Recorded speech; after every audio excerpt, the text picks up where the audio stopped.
So I want to talk about breaking free from your PhD and thinking about how you can distance yourself from that identity as who you were as a PhD and then going on and doing something else. So hopefully this video is going to help you out. And I am going to tell you some of my experiences and how to actually navigate this and give you a little bit of insight in what to do. So if you don't know me, I am Professor Dave Maslach. I'm an associate professor of innovation in strategy, and I created this whole reciprocity project to give back. I have a lot of failures. I have a lot of negative emotions that are still built up inside of me. My PhD journey was not easy. I couldn't get a job at the end of it.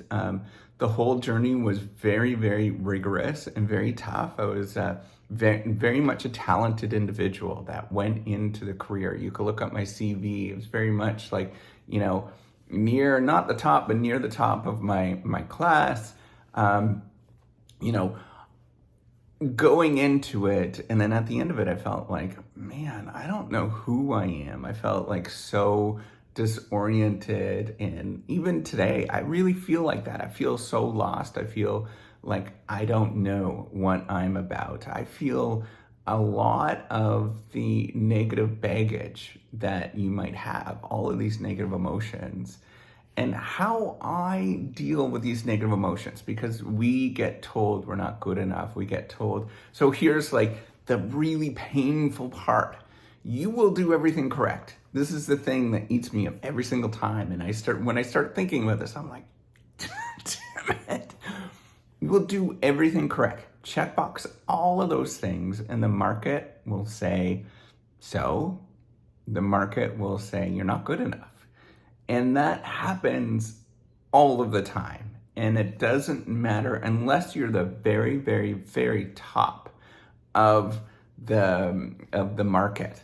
The market's never going to tell you. Nobody's going to tell you. And they're going to look at you like they don't care, right? Like most people look at you like they don't care after all of that sort of suffering that you go through to create this and sort of keeping up with market demands.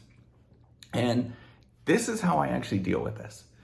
I try to distance myself. I say the first thing is, screw you. I don't need this anyways. I can take a step back and I'm perfectly fine with who I am.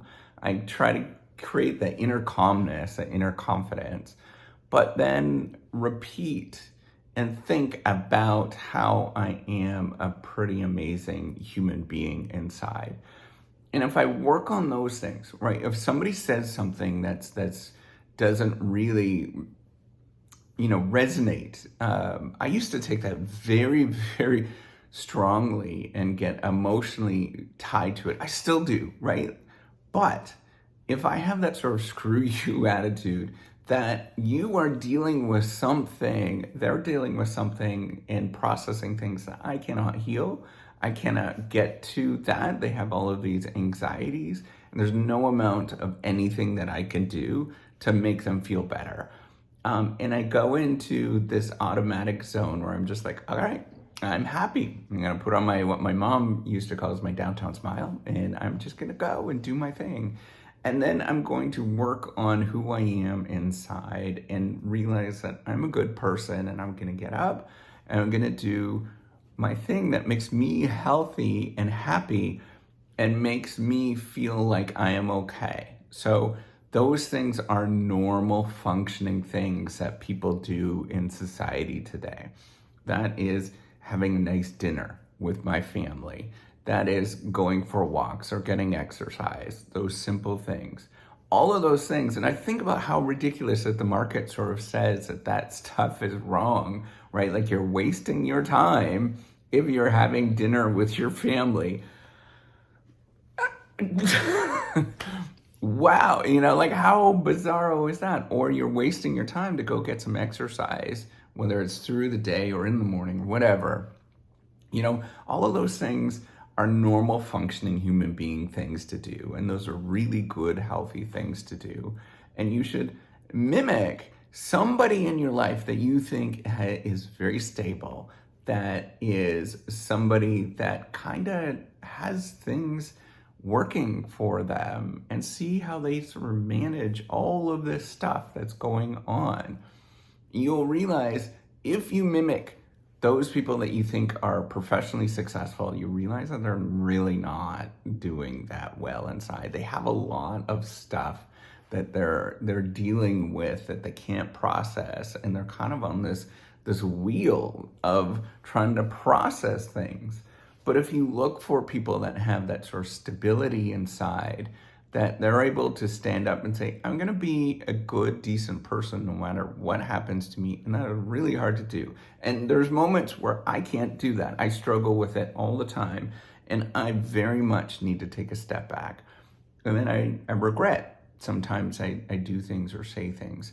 So I want you to sort of practice this, where you create that boundary between you and the outside world, but then think about how you can develop yourself into a decent human being and be happy with that, right? That solid, decent human being part of it is an important part. So whether you're separating yourself from the career altogether and you're going off and you are really breaking free from the sort of PhD life, I mean, you're freaking awesome to do that anyways, right? Like, I don't have the courage to do that. It takes a lot of courage to do that. And a lot of people don't have the courage to do that. That is an incredible thing.